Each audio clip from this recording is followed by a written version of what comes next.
Hello, मी आली आहे गावी आणि सकाळ सकाळचा व्ह्यू बघा हा गावाकडचा.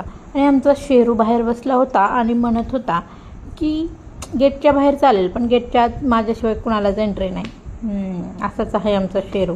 मग मम्मी उठली, तिने पूजा केली. मी तर उठले होते लवकर पण आळस काय अंगातला जातच नव्हता.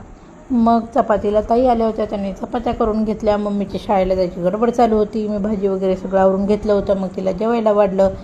आणि कसं एकटी असते ना, तर आपण आल्यानंतर थोडंसं हेल्प केली की तिलाही छान वाटतं, आईचं खाल्ल्यासारखं. तिला तरी एका स्त्रीला एक स्त्री समजून घेऊ शकते आणि आईला एक लेकच समजून घेऊ शकते, नाही का. तर मग मीही जेवण केल्यानंतर आणि आज असतो मंगळवार म्हणजे गावचा बाजार, तर खूप सारा भाजीपाला होता. तरी पण मी एक झोप घेतली. उठून मग सगळा भाजीपाला स्वच्छ निवडून ठेवला फ्रीजमध्ये. मग 5 वाजले. मम्मी शाळेतून आली आणि रोजचंच रुटीन परत. मग थोडंसं शेरूबरोबर बसलो होतो बाहेर. Bye bye.